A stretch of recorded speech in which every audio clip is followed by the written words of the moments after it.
신방을 가잖아요. 신방을 가면은 집집에서 풍기는 냄새가요 다 다르다라고 하는 것을 느낍니다. 어떤 집에 딱 신방을 하게 되면요 음식 냄새가 살포시 이렇게 나오는 경우가 있습니다. 아마 신방이 온다기 때문에 그 집안의 창문을 다 열어 놨습니다만은, 그런데 내가 그 집에 딱 들어갈 때에 그게 오전이면요 아침에 무엇을 잡수셨는가 이게 딱 짚어지고요. 또 더 나가서요 어떤 집에 딱 들어가면요 무슨 냄새가 나냐? 파스 냄새 있죠. 제가 파스를 많이 바른 편입니다만은 이 파스 냄새가 슬며시 이렇게 맡겨져요. 그리고 여러분 이 병원에 가면은 물리치료할 때 바르는 냄새 있잖아요. 그 냄새가 살포시 그 성도의 몸에서 풍겨 나와요. 그러면 제가 뭐라고 이야기하겠습니까? 어디 아프세요? 어디 힘든 곳이 있으세요? 이렇게 물어봐요. 왜 물어보죠? 풍기는 냄새가 있기 때문에 그래서 그렇게 이야기하는 것이거든요. 그런데요 여러분 목사가 신방을 갈 때 이보다 더 진한 느낌을 가질 때가 있어요. 그것은 뭘 느끼느냐라고 할 때 신방을 통해서 그 집 분위기가 확 하고 파악이 되어지는, 아 문제가 있다, 아 이걸 어떻게 해야 되나, 이러한 생각이 훅 하고 들어오는 집들이 있어요. 눈에는 보이지 않지만 아무 말 하지 아니하지만은 그 집에서 풍겨오는 그 가정의 어떤 분위기, 야 뭔가 눌려 있구나, 이러한 것들을 느끼면서 기도 제목을 가져오는 경우도 없잖아 있어요. 그런데 여러분 어떤 집에 딱 들어가면요 그 집 참 평안합니다. 예배를 드리지도 않았는데 벌써 예배 드린 것 같은 느낌이 딱 하고 오는 가정이 있습니다. 정말 그 집에 딱 들어가면서 벽에 걸린 낡은 어떤 송화 같은 것이 하나 있다, 성경 구절이 하나가 있다, 그리고 뭔가 손때 묻은 성경책이 탁자 위에 올려져 있다, 그리고 딱 만나는 순간 그 집 주인이 그 얼굴에서 풍겨내는 빛이라는 게 있어요. 그걸 딱 보고 느껴지는 이 느낌 속에서요 신방이 즐겁습니다. 감사가 저절로 나옵니다. 그런데 어떤 집에서는요 커피를 내오는데 커피를 내오는 손이 조금 떨리는 것 같아요. 어떤 집은요 부부가 나란히 앉아 있는데 그 두 분 사이에 어떤 유리벽과 같은 그런 벽을 좀 느껴요. 그래서 기도 제목 있으신가요? 함께 기도하겠습니다.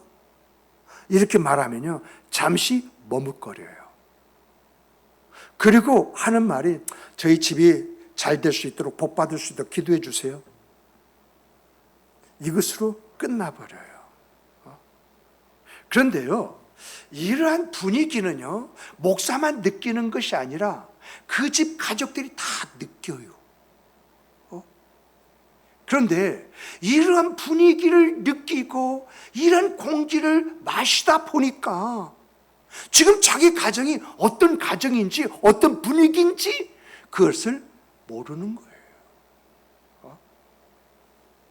그러면요 이런 가족의 분위기죠, 집안의 공기는 어떻게 만들어지느냐라고 할 때에 대부분요 식탁에서 만들어진다고 하는 거예요. 식탁에서 아내가 밥을 지어가지고요 남편에게 밥 먹어 라고 하니까 하고 밥상머리에 앉았는데 텔레비는 그대로 떠들고 있어요. 밥을 먹을 때에 숟가락과 수저가 부딪히는 소리는 들립니다. 텔레비에서 아나운서가 떠드는 소리가 들립니다. 그러나 밥 먹는 두 부부는 아무 말 하지 않고 먹습니다. 그러던 어느 날 문득 오늘 내가 내 남편하고 내 아내하고 몇 마디나 나눴을까 했더니요, 6마디밖에는 나누지 않았어요. 그러다 보니까 내가 이 사람하고 산 이 횟수가 30년이 넘었는데, 내가 이 세월 동안 참 많은 것을 무던히 견디고 여기까지 왔는데, 그런데 왜 이렇게 됐을까? 사랑이 없는 것이 아니라 30년 동안 살아오는 그 흔적 속에서 알 것 모르고 다 알고 있고, 그리고 사랑한다고 하는 것은 변하지 않았어요. 그런데 어느 순간부터 사랑이 나오는 통로가 막혀버렸고, 겨우겨우 남아있는 통로에서 나온다는 소리가 당신 이것밖에 못해? 이런 지적소리가 들리고요. 내 팔자야, 어쩌다 내 인생이 이렇게 되었는가 한탄밖에 없어요. 이게 우리가 살아오면서 그 삶의 현장 속에 경험하는 경험 아닌가요? 그래서 우리가 이 8월 들으면서 첫째 주에 가정 예배를 회복하자.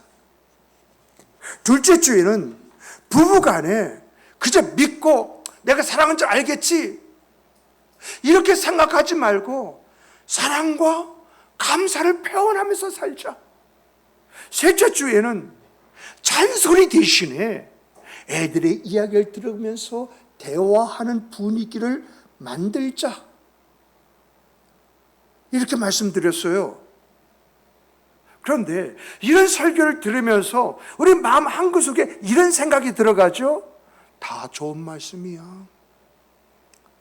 그런데 다 알고 있는 말씀이야. 그런데 나와 내 가정하고 맞지 않는 말씀이야. 이런 생각이 들지 않나요?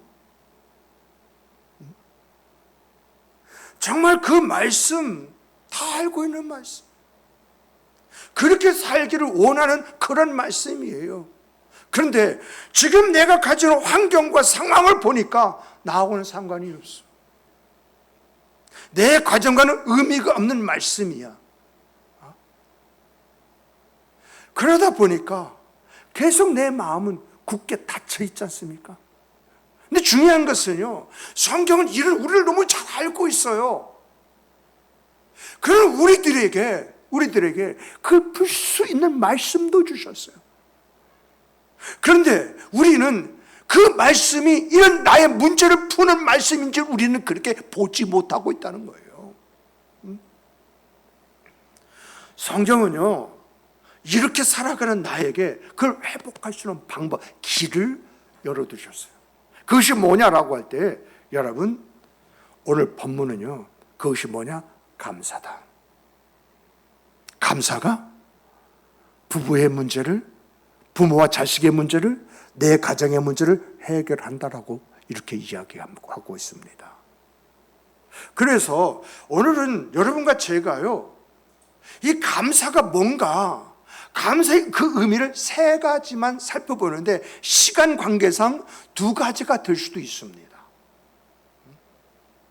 그럼 첫 번째가 뭐냐라고 할 때, 여러분, 감사는요, 하나님의 뜻입니다. 하나님의 뜻. 그런데 오늘 우리가 이 감사가 하나님의 뜻이라고 할 때 그 앞에 붙어 있는 말이 뭐죠? 범사에. 이 범사가 우리에게 부담을 주는 거예요. 아니, 뭘 범사에 감사할 수고 그렇게 살아갈 수가 있어? 부정적인 생각을 만들어줘요. 그래서 결국은 나를 감사할 수 없는 사람으로 만들어버리거든요.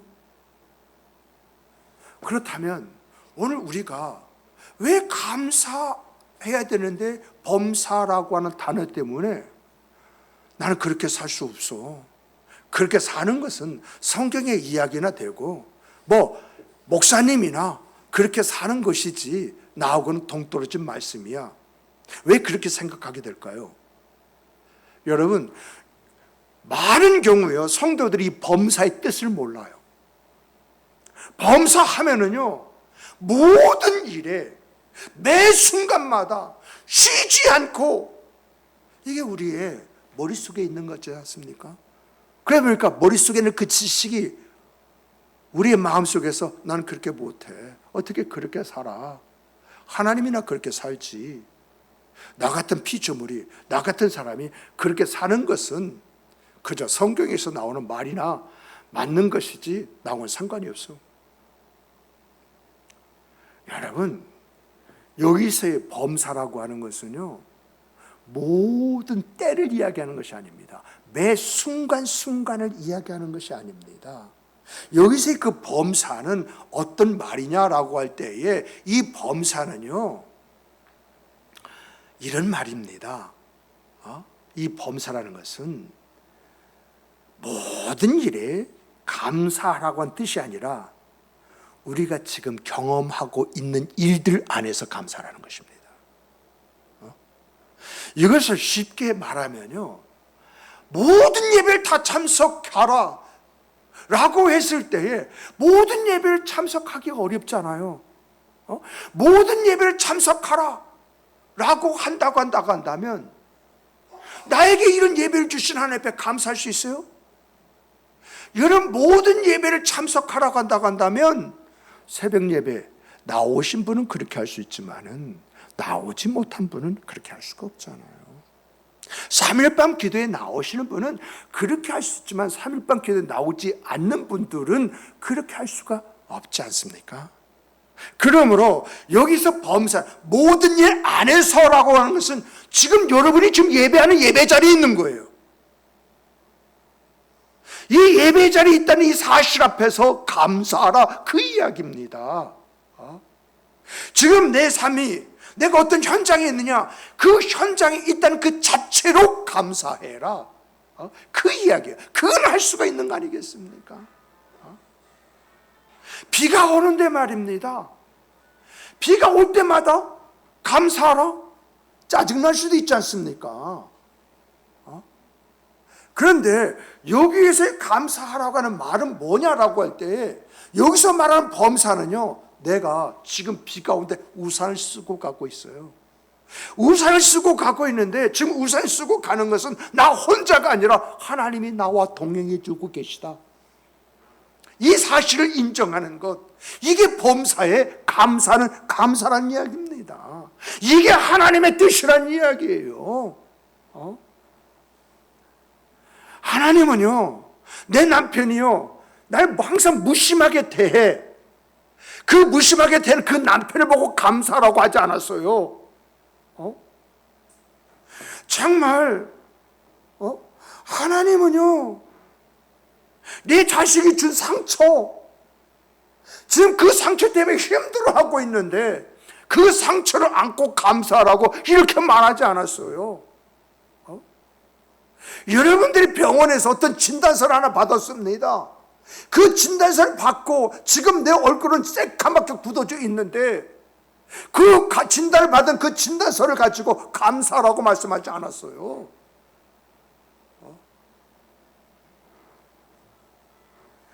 하나님이요 하시는 말씀은요, 너의 형편이 그렇다고 하는 것 내가 다 알고 있다.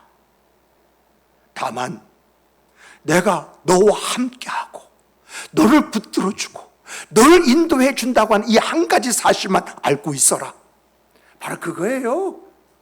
이게 하나님의 뜻이니라, 그 이야기예요. 성경을 보면은요, 참 이러한 말씀에 대한 예가 기가 막힌 것들이 많이 있어요. 그 중에 하나만 이야기하면요, 어느 날 성 안에 조서가 딱 붙어 있네요. 그 조서의 내용은 30일 동안 왕의 다른 사람에게 절을 하거나 경배한다고 한다면 사자벌에 집어넣는다는 거예요. 거기에는요 왕의 조서에 그 도장이 쾅 하고 찍혔어요. 메대 파서법에 의하면 왕이라 할지라도 왕이 한 번 이 조서를 내면 왕도 그 법을 지켜야 돼요.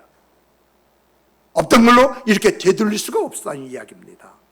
근데 이 조서를요 백발이 된 한 노인이 쭉 읽어보고 있는 거예요. 이 노인이 누구냐? 다니엘입니다. 다니엘은요 젊었을 때, 어렸을 때 이 바벨론에 끌려와서 포로 생활을 하면서 지금까지 산 사람입니다. 그가요 왕이 내린 조서를 읽고 되돌아섭니다. 되돌아서서 간 곳이요 왕궁도 아닙니다. 법정도 아닙니다. 자기 집입니다. 백발이 성성한 노인이 자기 집에 들어가서 그 늙은이의 그 발로 2층을 올라가서 그저 주름살이 덕지덕지 붙어있는 그 손으로 창문을 열고, 그리고 예루살렘을 향해서 바라보는 것입니다. 그 아래는요 다니엘을 고발하려고 하는 사람이 숨어서 지켜보고 있습니다. 그것을 다니엘이 몰랐던 것이 아닙니다. 알면서도 열었습니다.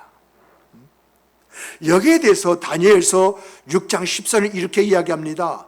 다니엘이 이 조서에 왕의 도장이 찍힌 것을 알고도 자기 집에 들어가서는 윗방에 올라가 예루살렘을 향한 창문을 열고 전에 하던 대로 하루 3번씩 무릎을 꿇고 기도하며 그의 하나님께 감사하였더라.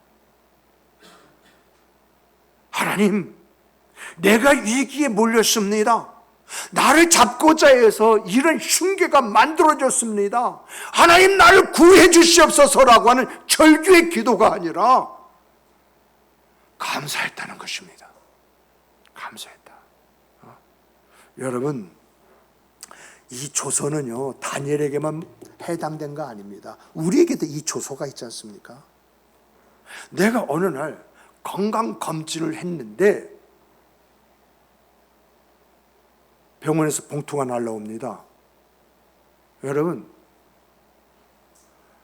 내가 건강검진을 했는데, 내가 병원에서 이야기 참 들으면 좋은데 한참 지난 후에 이상한 봉투가 하나가 쓱 날라옵니다. 이 봉투를 받았을 때 그 봉투를 뜯어서 보기 전에 여러분 마음이 어떻습니까? 거기에요 재검 요망이란 4글자가 딱 박혀 있습니다. 재검 요망, 뭔가 문제가 있다는 것 아닐까? 혹시 이런 생각이 미치지 않겠습니까? 여러분, 직장에 딱 갔는데 내 책상 머리에 희망 퇴직 신청 안내라고 하는 것이 탁 하고 놓여져 있는 거예요. 여러분, 희망이란 말은 참 좋지요. 근데 거기에 붙은 말, 희망퇴직 신청 안내라고 하는 그 글자가 과연 희망처럼 보입니까? 결국 직장에서 나에게 뭘 통보한 것입니까? 저희 아이 들어보니까 그 책상 위에 노란 쪽지가 있으면 그 사람은 희망퇴직 당사자라는 것입니다. 그처럼 잔인한 글자가 어디 있겠습니까? 자식에게 전화가 왔습니다. 지금까지 그 자식이 잘 사는 줄 알고 있었습니다. 근데 목소리가 이상합니다. 좀 힘들어 보이는 것 같습니다. 그래서 꼬치꼬치 물었더니 엄마, 나 그 사람과 헤어졌어. 이혼했어. 그 말 들으면 여러분 마음은 어떻습니까? 머리로는 이해가 되는데 가슴은 무너지지 않습니까? 요양병원에서 전화가 왔습니다. 그 전화를 받으니까 뭐라고 했냐면 아버님이 오늘은 아무도 알아보지 못하시네요. 이런 말을 들을 때에 가슴이 편합니까? 그런데 이런 조서에는요, 다 도장이 찍혀 있어요. 내 힘으로는 할 수 없다는 도장. 밤새 뒤척여도, 억울해서 울어도 그건 취소가 되지 않아요. 이게 도장이에요. 다니엘의 조서도 그랬습니다. 그런데 이 다니엘이 한 것이 뭡니까? 조서를 붙잡고 씨름하면서 뒤척인 것이 아니라 창문을 열었다고 했습니다. 성경은요, 거기에다가 6글자를 딱 집어넣습니다. 전에 하던 대로. 전에 하던 대로. 저는요, 이 글자를 보면서 얼마나 큰 메시지를 주는지요. 전에 하던 대로. 이 말씀은요, 여태까지 그렇게 하지 않다가 그런 일을 만나서 그때부터 했다는 이야기가 아닙니다. 형편이 좋았을 때 계속 했던 그것을 계속 무너진 날에도 그대로 했다고 하는 그런 이야기입니다. 여러분, 정말 우리가 알아야 할 것은요, 내가 평안할 때 했던 그 기도가 내가 무너질 때 계속 이어지는 것이지, 평안할 때 하지 않았던 그 사람이 무너질 때 그렇게 한다고요? 아니요, 어렵습니다. 한다고 해도 한 번, 두 번 끝납니다. 그러나 이것이 습관이 된 사람은요, 하나님께서 역사하실 때까지, 하나님께서 붙잡아 주실 때까지, 하나님께서 인도해 주실 때까지 간절하게 붙들고 늘어집니다. 역사를 만들어 갑니다. 어느 우리 집에도 이런 조사가 날라올 때가 있지 않습니까? 그때에 열리지 않은 그런 창문이 열리는 것이 아니라요, 내가 평소에 열고 닫았던 그 창문이기에 들어가고 열리는 것입니다. 그러므로 사랑하는 성도 여러분, 형편이 좋을 때 감사하겠다, 이런 생각 지우세요. 형편이 어떠하든지 감사의 창문을 항상 열어두고 감사해 보십시오. 그러면 조소가 날려오고 도장이 찍혔다 할지라도 바뀌어지는 역사가 일어납니다. 정말 여러분, IMF 때 그런 것을 경험을 했습니다. 이 사람이 지점장인데 명퇴 권고를 받았습니다. 이제는 그만둬야 됩니다.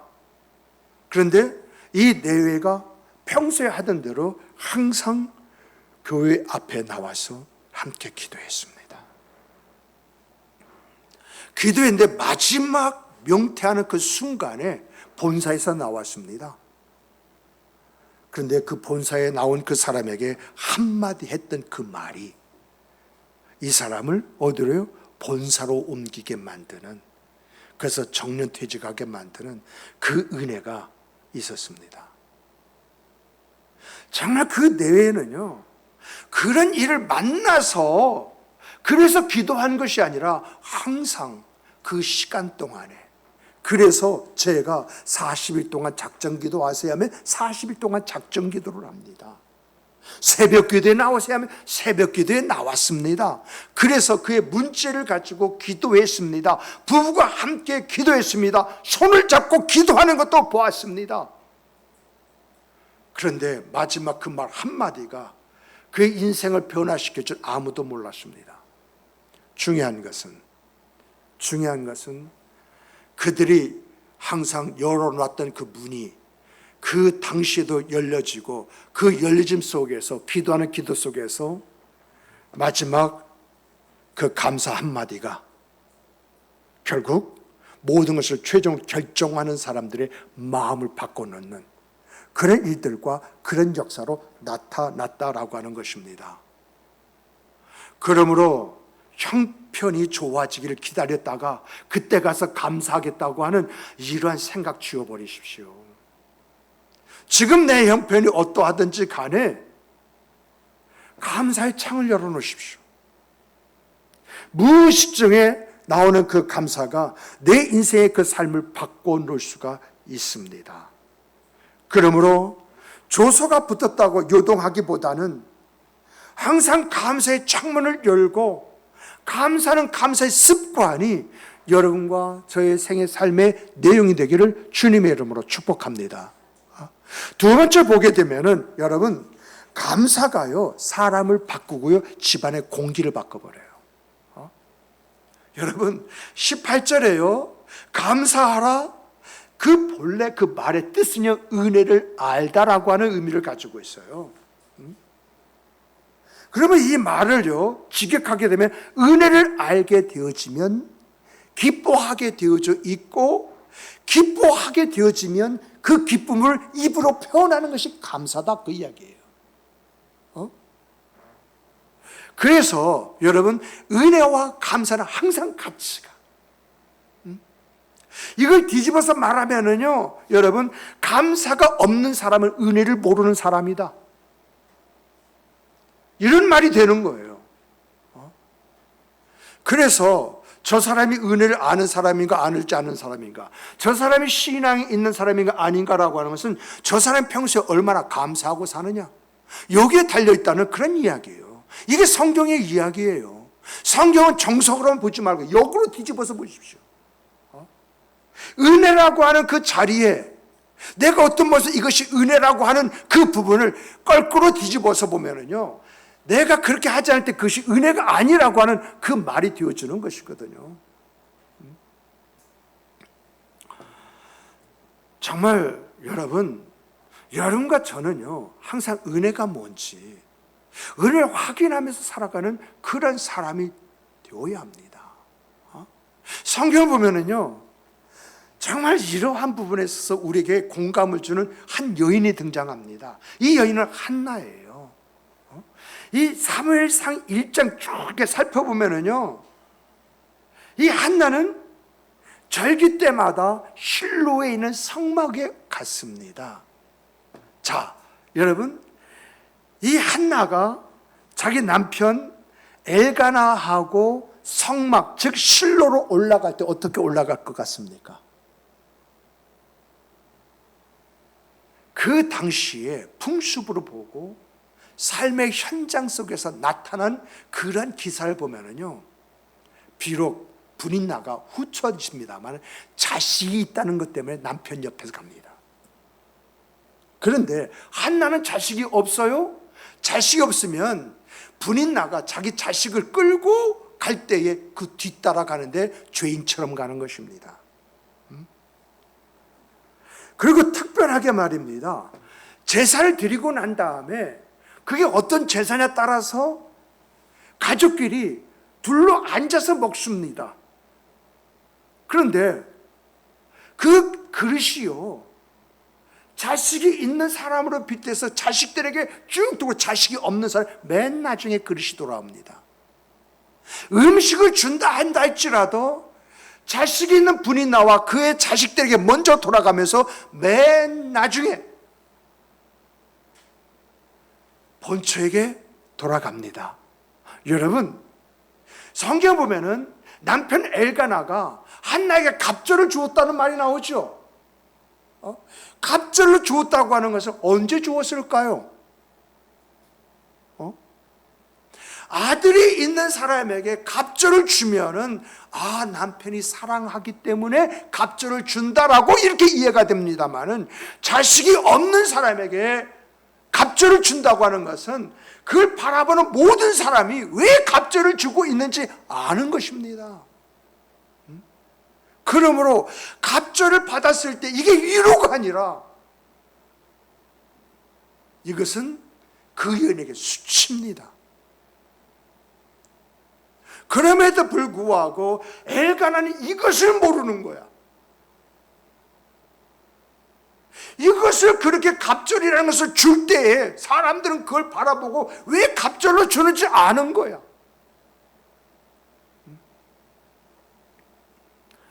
그런데 여기에서 분인나가 이때 이 꼴을 보기 싫은 것입니다.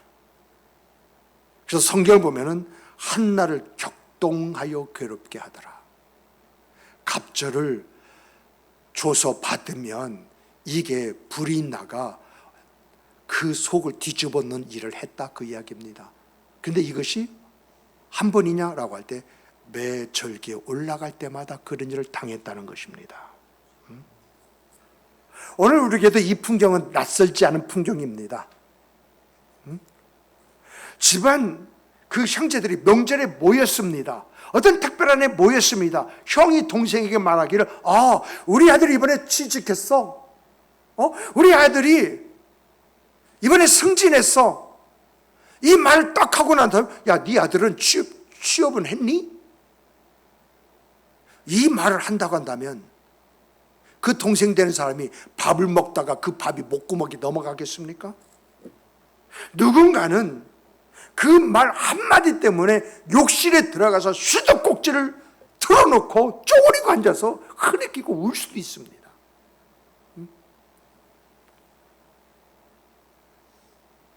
이런 일이 우리한테 있지 않습니까? 그러니까 한나가 겪었던 일은 멀리 있는 이야기가 아니라 내 삶의 현장 속에서도 내가 경험할 수 있는 일이다, 그 이야기입니다. 이러한 마음을 알고 있었던 이 엘가나가 자기 아내 한나에 와서, 여보, 내가 10 아들보다 낫지 않느냐? 이렇게 말을 합니다. 이건 위로는 될지언정 지금 한나의 마음을, 그 아픔을 헤아리지 못하는 말이었습니다. 근데 이 말을 듣고요, 한나가 힘을 내가지고요 바로 성막으로 들어가 버립니다. 그리고 거기에서 통곡하면서 자기 아픔을 내어놓고 부르짖습니다. 그런데요, 그 이후에 뭐라고 이야기하냐면, 그가 가서 먹고 얼굴에 다시는 근심의 빛이 없었더라고 말을 합니다. 무엇이 바뀌었다는 이야기입니까? 한나의 얼굴이 바뀌었다는 것입니다. 그런데 이렇게 얼굴이 어떻게 해서 바뀌었을까라고 했을 때에 하나님께서요, 한나에게 사무엘 주시고 그 한나가 사무엘을 다 기른 다음에 그가 실로에 있는 성막에 갈 때에 이렇게 말합니다. 내 마음이 여호와로 말미암아 즐거워하였은즉이라고 말합니다. 내 마음이 여호와로 말미암아 즐거워하였은즉. 그러니까 성막에 들어가서 그렇게 통곡하며 절규하면서 울부짖었던 이 한나가 이 성막에서 나와가지고 다시는 그 얼굴에 근심의 빛을 띠지 아니하고 기뻐하고 즐거워하는 그 생과 삶을 살았던 것은 무엇 때문이라고 할 때에 바로 2장 1절에 내 마음이 여호와로 말미암아 즐거워하였은즉, 여기에 무슨 일이 있었다는 얘기 아니겠습니까? 그리고 더 나가서 임신하지 않았다 할지라도, 아직 사무엘이 생기지 않았더라도 여러분, 이렇게 즐거우면 입술에서 나온 게 뭘까요? 감사가 나오죠. 이 감사가 한나의 가정, 즉 엘가나의 마음을 평안케 했다는 것입니다. 그 가정에 하나의 빛이 되었다는 그런 이야기입니다. 여러분, 우리도 나이가 들면 아는 게 있어요. 그게 뭐냐면 30년을 산 내 아내, 내 남편이다 할지라도 하루아침에 다른 사람이 되기는 어렵습니다. 그런데 하나님은요, 내 남편, 내 아내 얼굴을 바꾸시기 전에 내 얼굴부터 바꾸신다는 것입니다. 그리고요, 그 얼굴이 그 가정에 있어서 뭐가 되느냐? 날씨가 되어집니다. 아내 얼굴에 웃음이 없어지면요, 그 가정은요 온통 찌뿌린 가정이 되어집니다. 그런데 남편의 얼굴이 펴지면은요, 온 집안 가족들이 그 얼굴이 펴집니다. 무슨 말입니까? 아내의 얼굴을 펴지면요, 제일 먼저 반갑고 기쁘고 즐거운 사람이 남편이에요. 이렇게 남편의 얼굴이 펴지면요, 애들도 덩달아서 좋아해요. 지금 그 이야기를 하고 있는 것입니다. 그러므로 사랑하는 성도 여러분, 저 사람이 변해야 돼. 저 사람이 변하면 다 돼. 그래서 세월 허송하지 마시기 바랍니다. 오늘 저녁 잃어버렸던 은혜, 그 은혜를 다시 한번 세보는 여러분이 되시기를 바랍니다. 내 얼굴이 바뀌면요, 내 가정의 분위기가 바뀝니다. 그러므로 그 언제나 여러분의 가정이 하나님의 나라가 되기를 주님의 이름으로 축복합니다. 결론을 말씀드리겠습니다. 오늘 여러분과 제가 하나님이 주시는 말씀대로 살아간다면 우리 가정 안에 어떤 일이 일어나겠습니까? 내가 감사가 회복이 되어지고 감사하며 노래를 부르면서 산다고 한다면 우리 가정 안에 어떤 일이 일어나겠습니까? 여러분, 이 이야기는요, 성경의 이야기가 아니라 이렇게 살아갈 때 어떤 일이 일어나는가라고 하는 것들을 이제 책에서 찾아보니까 이렇게 나와 있더라고요. 그 첫째는 내가 감사하며 살아간다고 했을 때에 밥상의 언어가 바뀐다라고 말을 합니다. 밥상의 언어. 왜 제가 밥상의 언어라고 표현하냐면 거기 그대로 나와 있어요. 밥상의 언어가 바뀐다. 이걸 바꾸면 식탁의 언어가 바뀐다는 그런 이야기가 아니겠습니까? 왜 이것밖에 못해? 이것밖에 못해? 이런 그 말이 이거 하느라고 애썼어. 이렇게 바뀐다는 거예요. 어감이 완전하게 다르지 않습니까? 이것밖에 못해? 책망이잖아요. 이 말을 들 때에 빗으로 심장을 찌르는 같은 아픔과 고통이 주어지잖아요. 내가 뭐 때문에 사나? 자괴감도 들어가지 않습니까? 그런데 그 밥상머리에서 이거 하느라고 애썼어 하는 그런 말을 듣는다고 한다면 여러분 기분이 어떻겠습니까? 살맛이 나겠습니까? 안 나겠습니까? 두 번째는요, 부부의 기억이 바뀐대요. 어떤 기억이 바뀌냐라고 할 때 지금까지 없는 것만 샜거든요. 없는 것만 샜던 내 아내와 남편이 오늘부터 있는 것을 세는 이러한 것으로 바뀐다는 거예요. 이렇게 있는 것을 세다 보니까 어느 날 문득 이 사람과 함께 견디온 30년이 눈에 보이기 시작하는 거예요. 저 굽은 저 등, 저 거칠어진 손, 그것이 눈에 들어올 때에 내 남편과 내 아내가 새롭게 보인다는 거예요. 세 번째는 뭐냐라고 할 때 자녀 얼굴도 바뀐다는 거예요. 여러분, 부모가 감사하면 자녀도 자연스럽게 따라서 감사하게 되는 줄 믿으시기 바랍니다. 자녀가 감사하면요, 지금까지 뭔가 실수하고 잘못한 거요, 그 자녀들이 감추었어요. 말하지 않았어요. 그런데 실수하고 잘못한 것을 가지고 와요. 숨기지 않고 들고 옵니다. 여러분, 전화하는 횟수가요 확연하게 달라집니다. 여러분, 손주를 데려오는 발걸음이요, 예전에는 하고 한숨 쉬었던 녀석이 오면서 전화를 해요. 아빠 지금 어디까지 왔는데 어디까지 왔는데 어디까지 왔는데 아빠 어떻게 할까요? 어디 예약을 할까요? 어쩌고 저쩌고.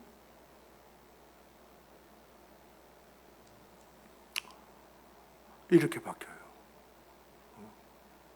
그리고요, 이거는 신앙 에세이에서 봤는데 뭐라고 하냐?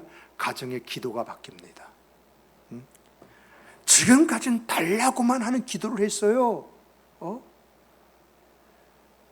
그러다 보니까 은혜가 주어졌음에도 불구하고 감사하지 않고 살아왔어요. 이건 아니다 라고 하는 걸 깨닫고, 달라고 하는 기도가 아니라 주신 것을 내가 어떻게 사용하기를 원하십니까? 이렇게 바뀌는 거예요.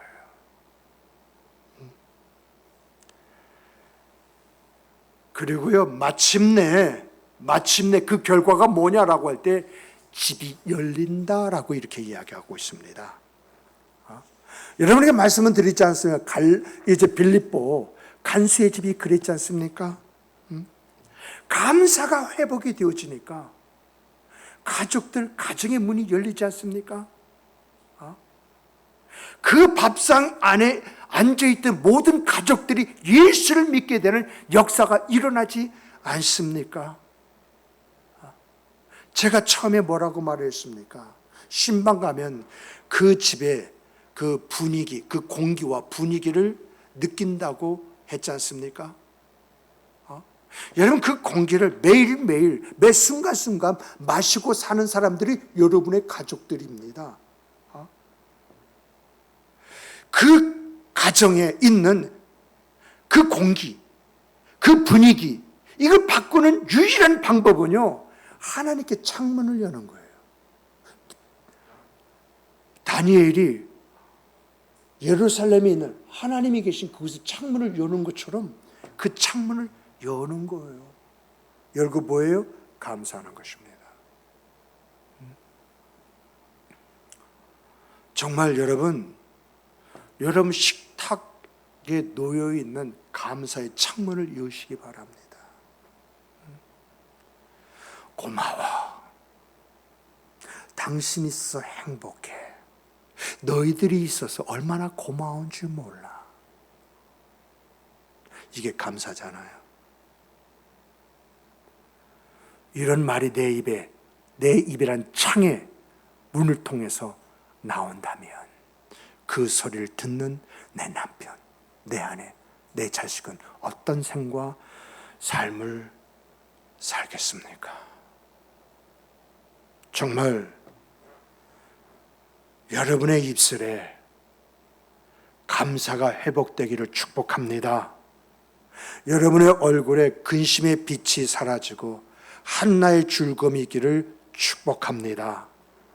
정말 여러분의 가정에 어떤 조사가 주어진다 할지라도 다니엘이 갔던 평안함이 여러분의 평안이 되기를 축복합니다. 정말 감사가 회복이 되어지고 그 감사가 여러분의 가정을 천국으로 만드는 능력으로 나타나기를 주님의 이름으로 축복합니다. 축복합니다. 우리 다 같이 주시